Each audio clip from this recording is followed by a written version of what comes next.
Gavin Langford had always believed his marriage was the one thing in his life built to last. He had spent years turning a one-man electrical operation into a thriving company with his own hands, while his wife Courtney spent those same years quietly deciding she deserved something better. Gavin did not know that yet. He left for work the same way he always did, coffee in hand, steady as a foundation he had poured himself. Then his phone buzzed. A motion alert from the nanny cam they had forgotten was still active. He almost ignored it. He almost kept driving. Instead, he pulled into a gas station and opened the app. What he watched in those moments did not just end his marriage. It revealed a plan, methodical, patient, and financially calculated, that had been running beneath his life for some time. Courtney thought she knew exactly who she was dealing with. She had never been more wrong. Before we jump into the story, comment where in the world you are watching from and subscribe, because the next story is one you need to hear. Gavin Langford eased his truck out of the driveway just like he did every morning. The familiar weight of his travel mug settled into the cup holder, filled with the coffee he had brewed earlier. His lunch cooler sat behind the seat, packed with the same care he brought to everything else in his life. The quiet Atlanta suburb was still waking up around him, and he welcomed these peaceful moments before the day truly began. Gavin had built something real with his hands and his word. Whitfield & Sons Electric had grown from just him and his tool belt into a solid operation that handled commercial and residential jobs across 3 counties. Every step of that growth had come from the same place, showing up early, leaving late, and doing exactly what he said he would do. His crew knew they could call him late if something went wrong, and he would be there. His clients knew that when Gavin Langford gave you a quote and a timeline, you could take it to the bank. He navigated the morning traffic with practiced ease. His hands knew the turns before his mind had to think about them. There was satisfaction in that kind of routine, the evidence of a life built on solid ground, piece by piece, day by day. It was the same satisfaction he had always felt in his marriage to Courtney. They had been together for years now. He had met her when he was still a journeyman electrician pulling decent wages before the business, before the house, before any of what they had now. She had been working events at a downtown hotel, sharp, warm, and funny in a way that made you feel seen. The kind of woman who remembered what you told her and brought it back later in thoughtful ways. They had fallen in love at exactly the right time, when they were both ready to build something real. The recent period had brought changes in Courtney that Gavin noticed, but had not fully examined. She wanted more. A bigger house, more travel, entry into social circles that required a particular kind of performance to maintain. He had chalked it up to the natural restlessness of a woman who had worked hard her whole life and wanted to see what that work could add to. He had not resented it. He just worked harder. The nanny cam was such a small detail, he barely thought about it anymore. They had installed it when they hired a part-time housekeeper. Just a simple motion detection camera mounted on a bookshelf in the living room, feeding to an app on his phone. The housekeeper had moved on, but neither of them had thought to take the camera down. It had become like any other forgotten piece of furniture, present but unnoticed. Sitting in the slow pulse of traffic, Gavin felt his phone buzz on the passenger seat. Motion alert from the living room camera. He figured it was probably just the cat. That animal had triggered more false alarms than he could count. He reached over and opened the app, expecting to see their orange tabby wandering across the frame. Instead, he saw Courtney in her robe moving toward the front door. She checked something, glancing out the window beside the door, and then opened it. A man walked in. He was not a repairman. He was not a neighbor. He was tall, well-dressed for this hour of the morning.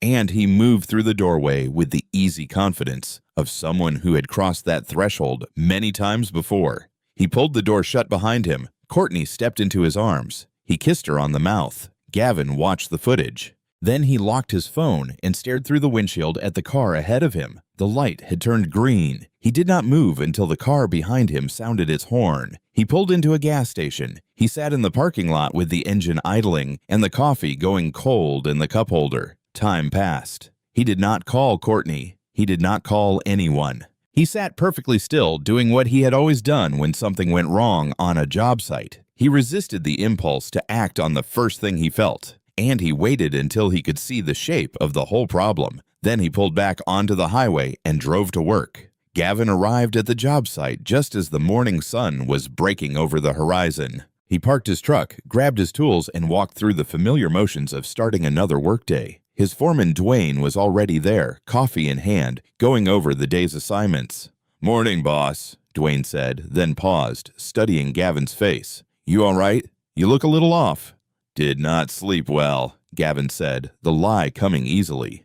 "Let's check that south wall conduit run." For the next hours, Gavin moved through his responsibilities like a man operating on muscle memory. He checked the electrical panels, signed off on installations, and directed his crew with the same steady authority he always had. But beneath the surface, his mind was running calculations. Not voltage or amperage this time, but something far more personal. During his lunch break, Gavin sat in his truck and pulled out his phone. He scrolled to his brother Victor's number and pressed call. Victor Whitfield was older, semi-retired after years running his own private investigation firm. His knees and his patience for fieldwork had given out around the same time. He was not warm the way Gavin was warm, but he was completely reliable. In the Whitfield family, those had always been understood as different expressions of the same devotion.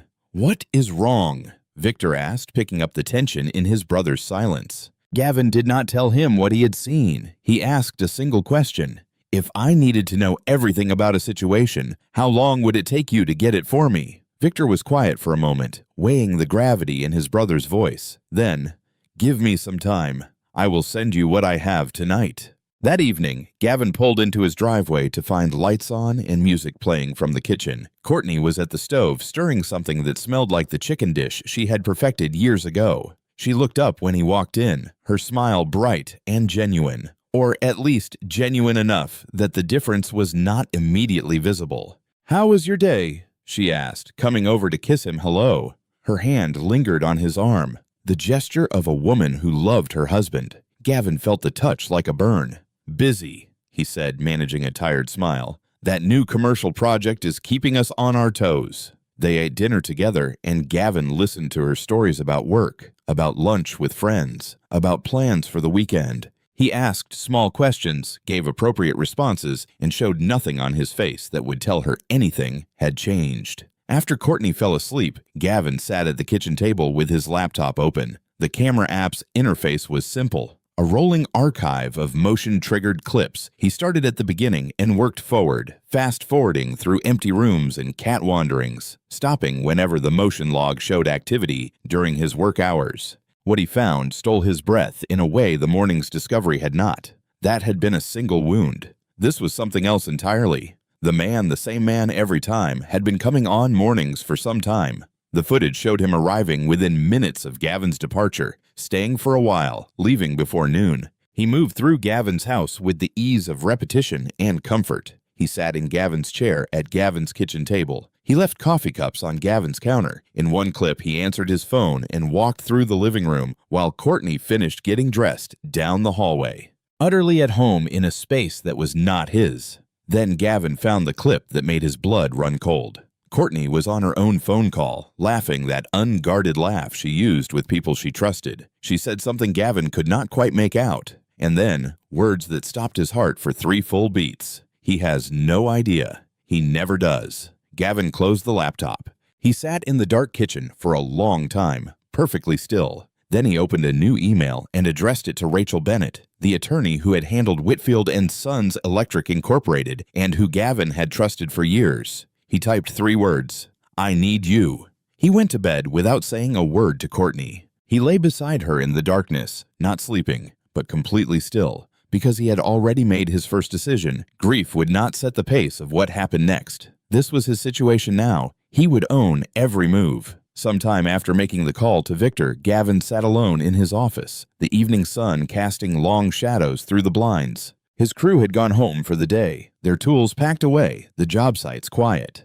On his desk lay a report delivered by Victor himself just minutes ago. Gavin read the first page twice, his eyes moving methodically over each detail. The man from the footage had a name now. Justin Harrington, a partner track attorney at a mid-size corporate firm in Buckhead. Not a stranger who had wandered into Courtney's life by chance. He was her college boyfriend from before she transferred schools, someone with history, someone who had known exactly what he was doing when he re-entered her life. Victor's investigation was thorough, clinical in its precision. Phone records showed regular calls and texts spanning some time. Hotel stays aligned perfectly with weekends Courtney had described to Gavin as girls' trips. Through a password reset vulnerability, Victor had access to a private email account containing correspondence that left no room for doubt about the affair's duration or depth. Gavin set down the first section and moved to the next.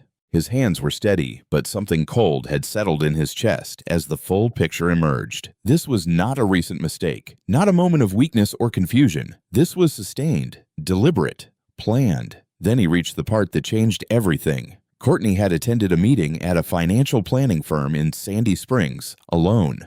Victor had obtained the firm's client intake record through a contact. It listed Courtney Whitfield and a clear purpose, projected asset valuation and distribution planning, marital estate. She had requested an estimate of Whitfield & Sons Electric's value. She had not told Gavin about the meeting. She had not mentioned it since. Gavin set the report down on his desk and looked out at the parking lot, where his truck sat alone under the security light. The pieces locked into place with a clarity that felt like ice water in his veins. This was not just an affair. This was an exit strategy. Courtney was not just sleeping with another man, she was building a calculated departure, timing her divorce filing to maximize her claim on the business Gavin had built from nothing. She was planning to take half of everything he had created, everything he had sacrificed for, and she was doing it with the same careful attention to detail he used on his most complex job sites. Gavin gathered the report and drove directly to Rachel Bennett's law office. Rachel was still there, as he had known she would be. She worked late more often than not. He laid everything on her conference room table: Victor's report, the footage log, the financial planner record. Rachel went through it carefully, asking precise questions, taking detailed notes.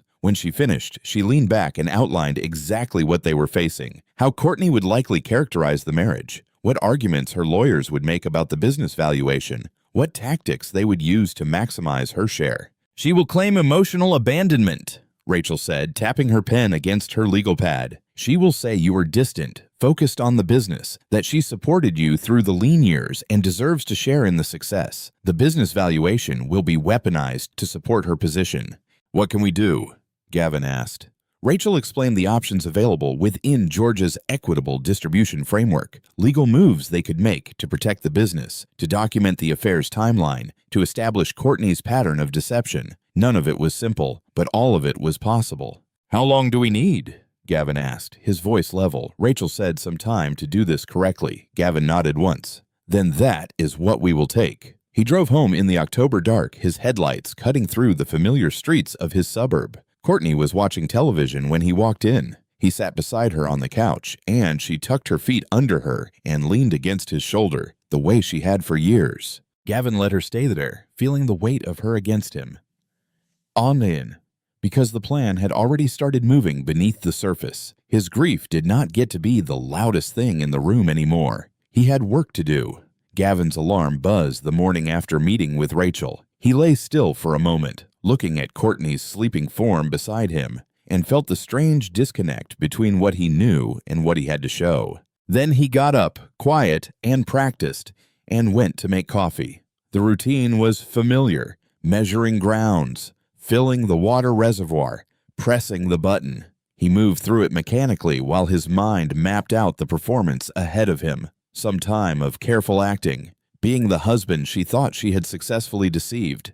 When Courtney came downstairs, Gavin was at the kitchen table with his second cup, reading work emails on his phone. He looked up and smiled, not too bright, not too forced, exactly the way he would have smiled any other morning before yesterday. "Made enough for you," he said, nodding toward the coffee pot.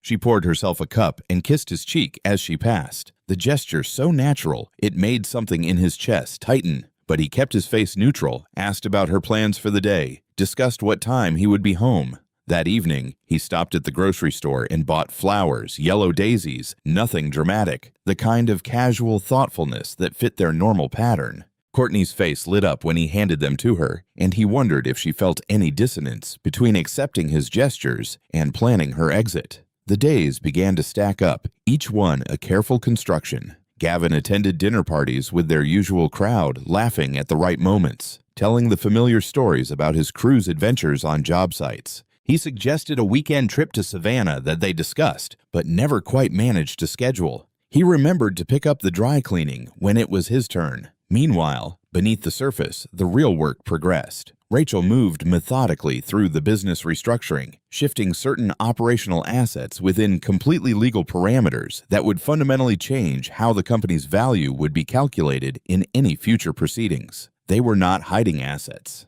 They were reorganizing them in ways that would withstand scrutiny but significantly impact any distribution calculations. Victor's surveillance continued, precise and thorough. More meetings between Courtney and Justin, documented with times, locations, duration. The pattern held steady like clockwork, and Gavin wondered if they thought the reliability of their schedule made it safer somehow. But it was during the social gatherings that Gavin began noticing the deeper layer of Courtney's strategy. At a dinner party, he overheard her in the kitchen with Sarah Matthews, her voice soft and slightly vulnerable. "It is just he works so much. Sometimes I feel like I'm living with a stranger." At a weekend barbecue, she sat with Mike and Jennifer Collins, and Gavin caught fragments.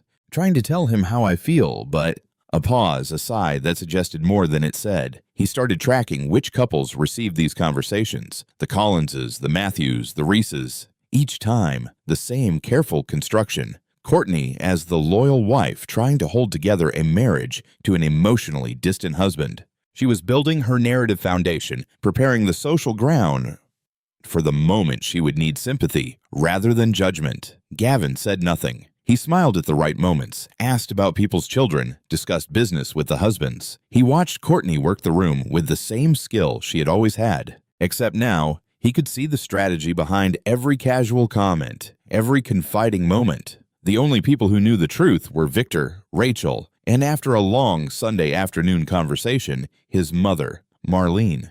She had listened without interrupting, her face growing still and hard, but she had followed his lead. She served Courtney dinner that evening, as she always had, gave nothing away in her expression. At night, Gavin lay awake running numbers through his head. Asset categories, valuation adjustment, legal frameworks that Rachel had explained in detail. The business he had built from nothing was transforming on paper, not diminishing, but reorganizing, becoming something Courtney's carefully timed exit strategy could not touch in the way she planned. He was not grieving anymore. That space had been filled with purpose, with the precise execution of necessary steps. Every day that Courtney thought she was successfully deceiving him was another day to strengthen his position, to protect what he had built, to ensure that when everything finally broke open, he would be ready. He was building something new now, not a marriage, but a fortress around everything he had worked for. And he was building it with the same attention to detail that had made him successful in the first place. The charity gala buzzed with the particular energy of wealthy people feeling generous. Crystal chandeliers caught the light above tables draped in cream-colored linens, while servers in black ties weaved between clusters of evening wear carrying trays of champagne. Gavin adjusted his tie. The suit was his own, well-fitted, bought some time ago when Whitfield and Sons Electric started landing bigger commercial contracts. He had dressed for those meetings the same way he dressed for this, like a man who knew his worth was not determined by anyone else's assessment. His client, Richard Morton, who had invited him and sat on the Literacy Organization's board, was explaining the evening schedule when Gavin saw Courtney across the room. She was with Sarah Matthews and Jennifer Collins, so that part had not been a lie. But his attention caught on the man standing slightly behind them, holding a whiskey glass, wearing the easy confidence of someone who had never questioned his right to be anywhere. Justin Harrington. In person, finally. After weeks of surveillance photos and camera footage, Gavin turned back to Richard's explanation of the silent auction, his face giving nothing away. He excused himself to get a drink, moving toward the bar with unhurried steps. He could feel Courtney watching him, probably wondering if he had noticed Justin yet, probably already rehearsing whatever explanation she would offer if asked. He ordered bourbon, neat. The bartender was just sliding it across when Justin appeared beside him. "Maker's Mark for me," Justin said to the bartender, then turned to Gavin with a smile that was calculated to put people at ease while subtly reminding them who held the power in the interaction. "Gavin Langford, right? I have heard good things about your company." The handshake was firm, professional, wrapped in the particular warmth that partner track attorneys cultivate. Up close, Justin looked exactly like his photos. Tall, polished, the kind of man who had probably never gotten his hands dirty except at a luxury spa. "Good to meet you," Gavin said, his voice neutral, pleasant. He did not add Justin's name, did not indicate whether he knew it or not. Just let the words sit there, unadorned. "The Morton Development Project, that was your crew, was it not? Richard speaks very highly of your work." Justin's tone suggested he was bestowing approval from a position of authority, as if his opinion of Gavin's business carried weight. "We do quality work," Gavin said simply. He took a sip of his bourbon, then turned slightly back toward where Richard was standing.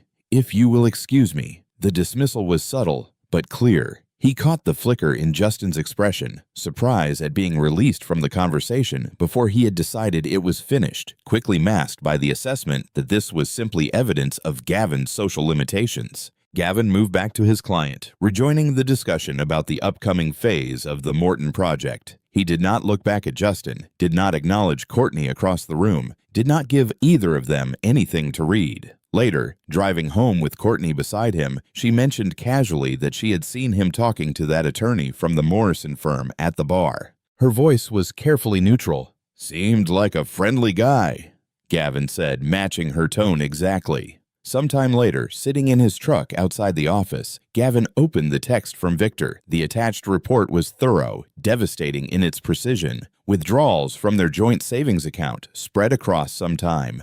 The pattern continued, amounts varying, dates spaced irregularly to avoid creating a detectable rhythm. Total, some amount. Victor had traced the money to a credit union across town, an account in Courtney's name only, opened some time ago. She had been building her escape fund piece by piece while sharing morning coffee with Gavin at their kitchen table. Gavin read the report twice, his face still. Then he put his phone in his pocket, got out of the truck, and walked to the office door. He unlocked it, turned on the lights, started the coffee maker the same way he did every morning. When the coffee was ready, he poured his cup and called Dwayne to run through the day's assignments. His voice was steady, focused. The grief that had been sitting in his chest these past weeks had hardened into something else entirely, not rage, but pure clarity of purpose. Marlene's house in East Point had not changed since Gavin was a child. The same low ceiling, the same worn linoleum in the kitchen, the same smell of something always cooking on the stove. He parked his truck behind Victor's sedan in the narrow driveway and sat for a moment, gathering himself. Inside, Victor was already at the kitchen table, a cup of coffee in front of him. Marlene stood at the counter, pulling a pan of cornbread from the oven. The familiar domestic rhythm of it caught in Gavin's chest. How many Sunday afternoons had looked exactly like this before everything changed? "Sit down," Marlene said, not turning around. "The coffee is fresh." Gavin poured himself a cup and settled into his usual chair. Victor nodded at him, but did not speak. He had already laid out the folders containing everything they had gathered, neat stacks of paper that represented some time of betrayal reduced to documentation. Marlene set the cornbread on a trivet and took her seat. Her eyes were steady on Gavin's face. "Tell me," she said simply. Gavin had rehearsed this conversation in his mind, but sitting here in his childhood kitchen, embarrassing. The words felt heavier. He started with the morning camera footage, described the man walking through his front door like he belonged there. His voice remained level as he detailed Victor's investigation, the affair with Justin spanning some time, the hotel stays that matched Courtney's supposed girls' trips, the private email account full of intimate correspondence. When he reached the financial planner meeting, Courtney secretly seeking evaluation of his business. Marlene's hands tightened slightly on her coffee cup, but she did not interrupt. The withdrawals were the hardest part to say out loud. Total hidden in an account across town. She has been building it for some time. Silence filled the kitchen. Then Marlene spoke, her voice carrying the particular weight of a mother who had watched her son pour himself into something that was being quietly dismantled from the inside. "And she was sitting in this house at my dinner table the whole time." Gavin nodded.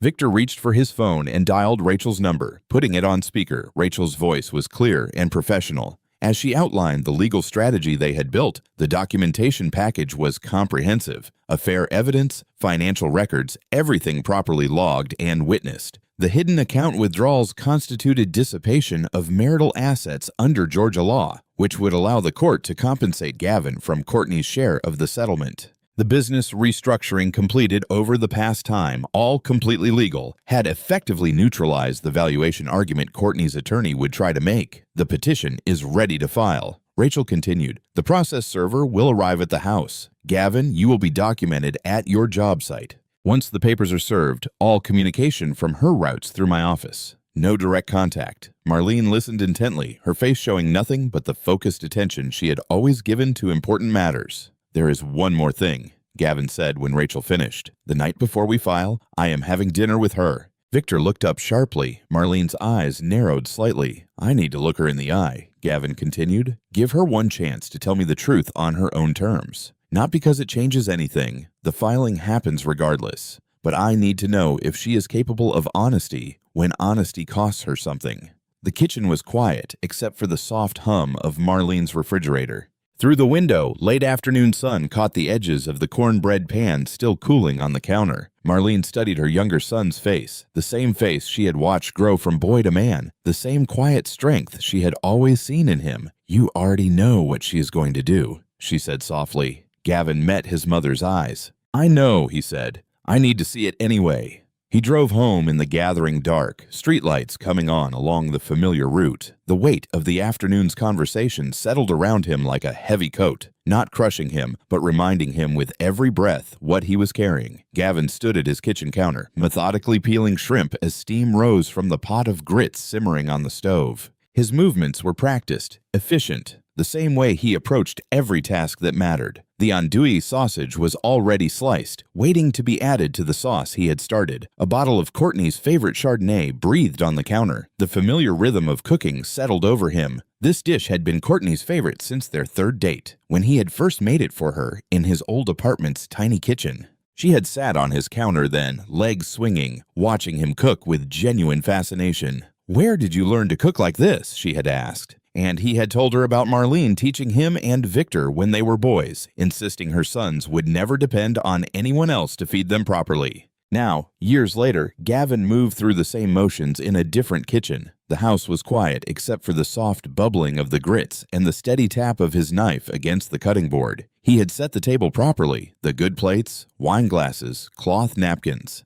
The evening light slanted through the windows, catching the edges of the wine bottle's label. He heard Courtney's key in the front door, the familiar sound of her heels on the hardwood, her bag dropping onto the entryway table. She appeared in the kitchen doorway and stopped, taking in the scene. Her husband at the stove, the set table, the wine waiting. "What is all this?" she asked, genuine pleasure in her voice. She kicked off her shoes and crossed the kitchen, wrapping her arms around him from behind, pressing her face between his shoulder blades. The gesture was so familiar, so seemingly authentic, that for a moment Gavin felt the weight of their years pressing against his ribs. "Felt like cooking," he said, his voice steady. "Sit down. It is almost ready." She poured herself wine and settled at the table, talking about her day. A client who could not make up his mind, a lunch meeting that ran long, a funny thing that happened with the office printer. Gavin listened as he plated the food, noting how easily she filled the space between them with comfortable conversation.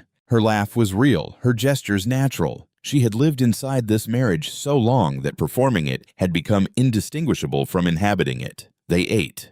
The food was good. He had not allowed his knowledge of what was coming to affect his cooking. Courtney made appreciative sounds, took second helpings. She mentioned a holiday trip she had been looking at, somewhere warm for Christmas maybe, just the two of them. Gavin waited for a natural pause in her conversation. Then, keeping his voice exactly as it had been all evening, he asked, "Is there anything you want to tell me? About us? About how things have been for you?" Something flickered behind Courtney's eyes, quick, almost imperceptible, like a light switching off in a distant room. Then it was gone, replaced by the warm, open expression she wore when she wanted him to feel seen. She reached across the table and laid her hand over his. "You know what?" she said softly. "I was thinking today about how grateful I am for you, for this life we have built. I know I do not say enough how much I appreciate how hard you work, how steady you are." She squeezed his hand gently. "I am happy, Gavin, really happy." She said everything in her considerable arsenal except the one thing that would have mattered.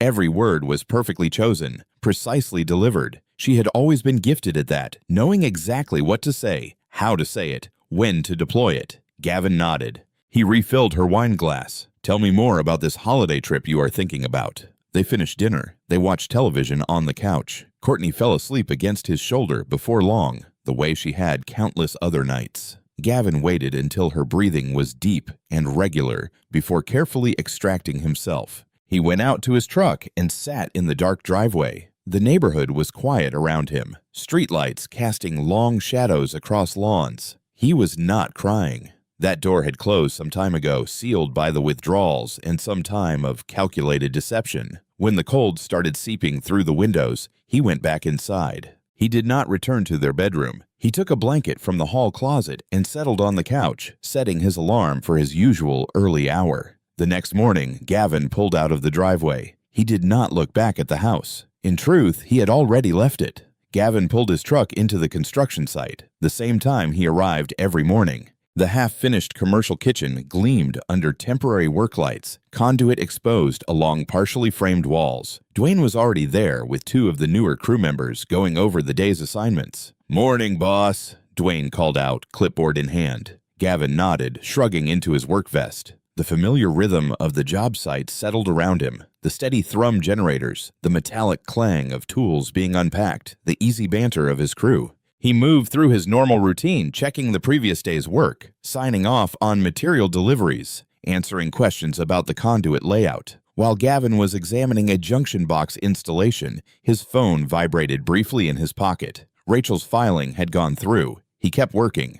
Later, across town, a process server was ringing the doorbell of the house. Gavin did not need to see it to know exactly how it would play out. Courtney answering in her robe because it was, and she was not expecting anyone for at least another hour. The papers being placed in her hands, the server leaving before she finished reading the cover page. Gavin's phone buzzed against his hip. He took it out, glanced at the screen. The text from Courtney read, "What is this? Call me." He read it once, turned the phone face down, and went back to discussing the electrical panel placement with Dwayne. "We need to shift this here," he said, marking the spot with his pencil. "Code requires more clearance here." His phone vibrated more times in rapid succession. He felt each buzz against his leg but did not reach for it. It rang. Courtney's number. He let it go to voicemail. Another call. Unknown number this time, probably the first attorney she had managed to reach for a consultation. He did not answer that one either. Instead, he sent a single text to Rachel. "She has been served." Rachel's response came immediately. "Handled. You will not hear from her directly again."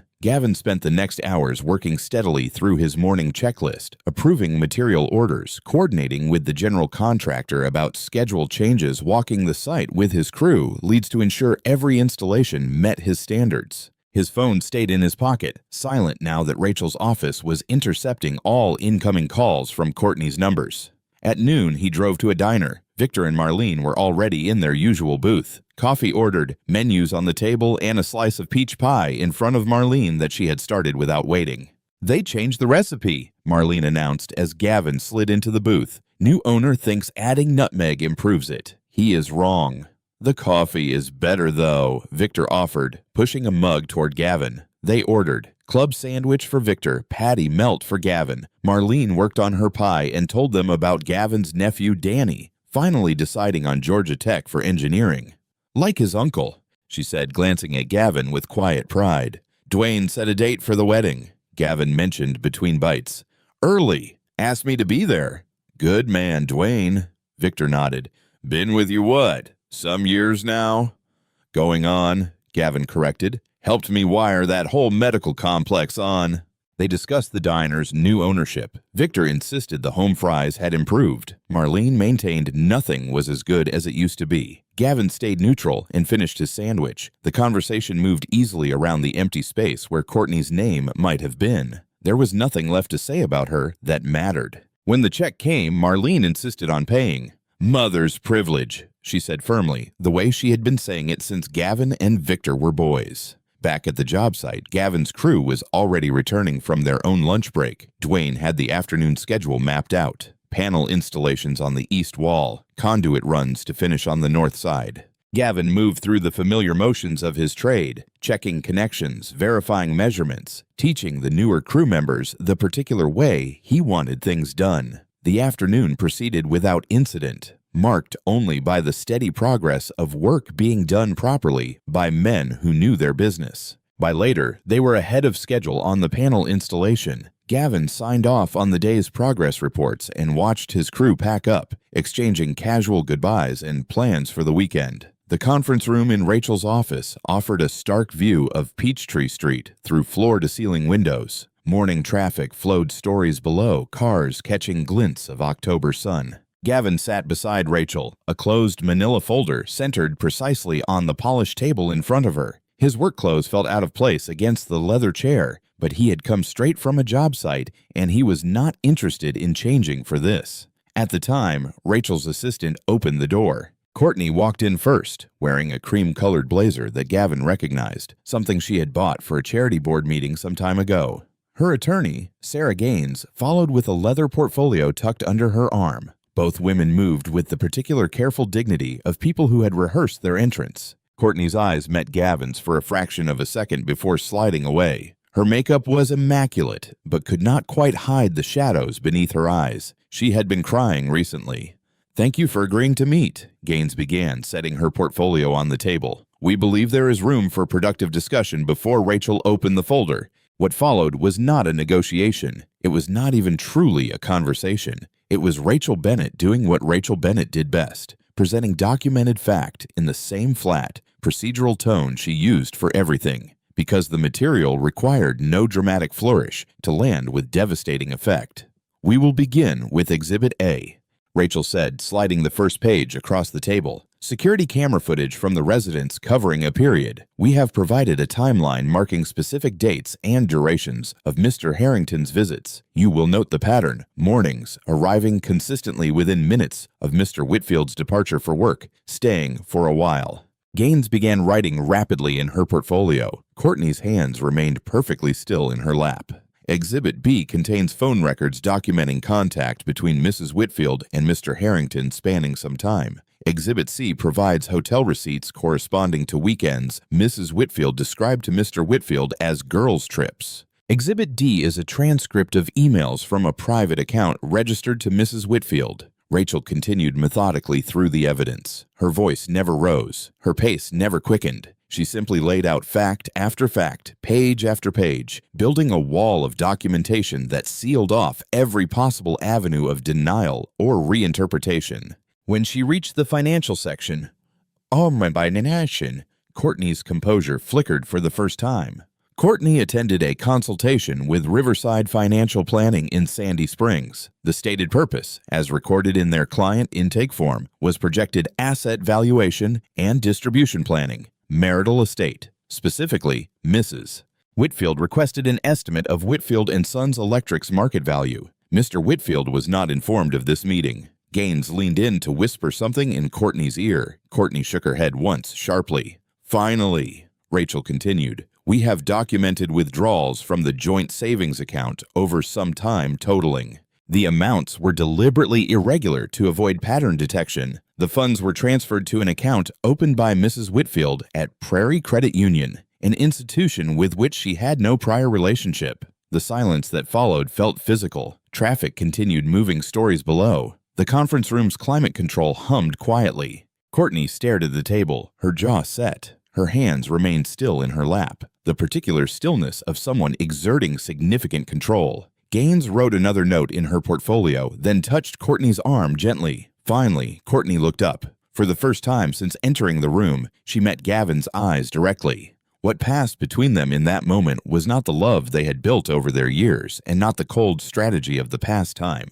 but something else entirely. The expression of a person who had just understood completely, and too late, that they had been operating on a false assumption about who they were dealing with. Gavin spoke once. He had chosen his words carefully, and he delivered them in the same tone he used when telling a client what it would cost to fix something that should never have been allowed to deteriorate so far. "You decided I was somebody you could afford to underestimate. I just needed you to understand that was the only mistake that mattered." He buttoned his jacket. He stood. He walked out of the conference room, down the hallway lined with law firm artwork, through the glass doors onto Peachtree Street, where the October air was crisp and bright. For a moment, he stood on the sidewalk, feeling the particular lightness that comes with setting down something extraordinarily heavy. Then he walked to his truck and drove back to work. The Depot Diner on Flat Shoals had not changed its coffee in years, and that was exactly why Gavin chose it. Old places held their shape. They did not pretend to be anything they were not. He arrived, ordered coffee black, and set a manila folder beside his left hand. His Whitfield & Sons work shirt still had yesterday's drywall dust on one sleeve. He had not changed for this meeting. He was not going to. Justin Harrington walked in precisely late, the kind of delay meant to establish dominance without being openly rude. He wore a charcoal suit that probably cost more than Gavin's first work truck. His smile was the practiced expression of a man who had spent years perfecting the exact degree of condescension that would land without quite being actionable. "Interesting choice of venue," Justin said, sliding into the booth. He did not order coffee. "I am not here to threaten you," Gavin said, "and I am not here to argue. I want to say one thing to your face, and then I want to give you something. After that, you can do whatever you want with your morning." Justin leaned back, shoulders easy against the vinyl. "I am listening. You knew she was married. You knew about me specifically." "She told you about me? I know that because you came and shook my hand at that gala and looked me in the eye and lied without flinching. So, I do not have any interest in pretending you were some innocent party who got swept up in something. You made choices. Every morning, every hotel room, you made a choice."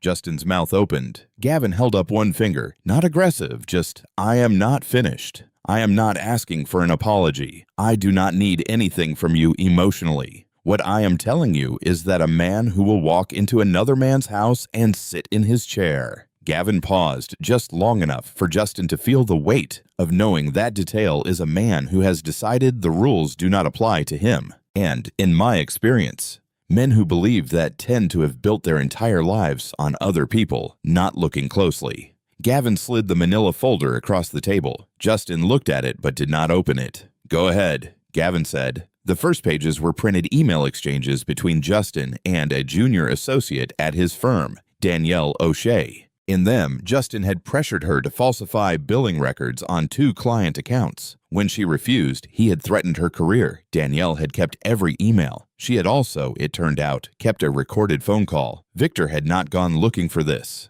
Danielle had reached out after seeing his old PI firm referenced in a legal form where someone mentioned Victor's work on professional misconduct cases. She had been holding the evidence for some time, afraid and uncertain, waiting for the right moment and the right context to come forward. The remaining pages were a formal complaint addressed to the Georgia State Bar's Office of General Counsel, 2 signatures at the bottom, Danielle O'Shea and Gavin Langford as corroborating witness. Justin's expression did not collapse all at once. It degraded slowly, like a structure losing load-bearing supports one at a time. "The complaint was filed this morning," Gavin said. "I am not telling you that to hurt you. I am telling you so you understand the timeline. It is already done. Danielle filed it because she decided she was tired of carrying it alone. I co-signed because what you did to her and what you helped do to my marriage come from the same place in you. The part that believes other people exist for your convenience. You have no idea what you have." Justin's attorney voice came back thinner than before. "I know exactly what I have done," Gavin said, "and so does your managing partner." He received a courtesy copy. The silence at the diner table was absolute. A waitress refilled Gavin's coffee. He did not drink it. "I do not hate you," he said, and meant it. "I do not have room for that, but I want you to understand something before I walk out this door. You looked at me in that tuxedo, and you saw a man you did not have to take seriously. That is the only reason any of this went the way it did for as long as it did. I just needed you to know that the man you dismissed is the same man who ended your career on a morning before he went to work." Gavin left exact change on the table. He walked out, leaving Justin alone with his folder and the weight of what was already in motion. Some time passed, like water. The divorce finalized, handled through paperwork. Courtney's settlement reflected the documented asset dissipation. The withdrawals in unauthorized funds factored explicitly in the court's calculation. She received a fraction of what her financial planner had projected. Justin resigned from his firm by mutual agreement, days before the state bar completed its preliminary review. He retained separate counsel and stopped returning Courtney's calls. Gavin sold the house. He bought a smaller one minutes from his mother. Rooms, good yard, garage, big enough for a proper office. He painted the living room himself on a Saturday afternoon. Windows open, music on. Whitfield & Sons Electric hired 2 new crew members, bringing the total. In the following time, Gavin signed a lease on a small commercial space in Marietta, the second office, the expansion he had been quietly planning for some time. The social circle Courtney had cultivated remained almost entirely loyal to Gavin. They had known him longer, had always known him as the one who showed up, who followed through, who remembered what you told him. She had misread the room she thought she had spent years working. On a morning, Gavin pulled out of his new driveway. Coffee in the cup holder, tools in the truck bed. His phone buzzed. Motion alert from the new house camera. He glanced at the screen. The cat walked across the living room. Gavin smiled, set the phone face down, and drove to work. I hope you enjoyed that one. Be sure to like the video and subscribe so you do not miss the next story. I have picked out 2 more for you that I think you will really like.